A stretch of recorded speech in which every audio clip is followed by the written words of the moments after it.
வேலை இல்லாத இளைஞர்களுக்கு 4000 கொடுக்க கூடாது, 40,000 சம்பாதித்துக் கொள்வதற்கு வேலையை கொடுக்கணும். அததான் நான் சொல்றேன். உனக்கு விளங்குதுன்னு நினைக்கிறேன். நீ இங்க வரு, நான் மயம் ஆட்சிக்கு வந்தோடனே பிள்ளைய நான் படிக்க வச்சிருவேன்.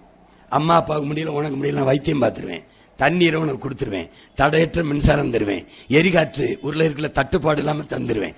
ஏன்னா நானே உற்பத்தி செய்வேன், இங்கே உற்பத்தி செய்வேன். குன்னூர்ல இங்கே செய்வேன். நான் எப்படி செய்வேன்னு போட்டு காட்டுறேன். நீ நம்புப்பா என்னைய.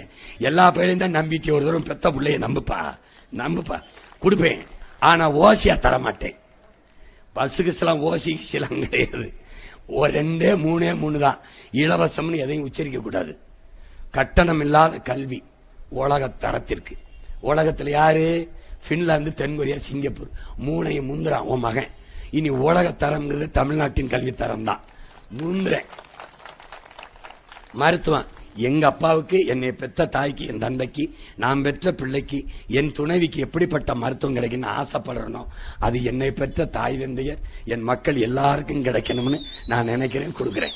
எப்படி கொடுக்கிறேன்? இந்த நாட்டின் முதன்மை அமைச்சர், prime minister of India, president of India, chief minister of Tamil Nadu, இவங்களுக்கு என்ன மருத்துவம் கிடைக்குதோ அது கடைகோடி, குன்னூர்ல, உதகையில, நீலகிரியில இருக்கிற தேயிலை பறிக்கிற எங்க ஆத்தாவுக்கும் கிடைக்கணும். அதுதான் ஜனநாயகம்.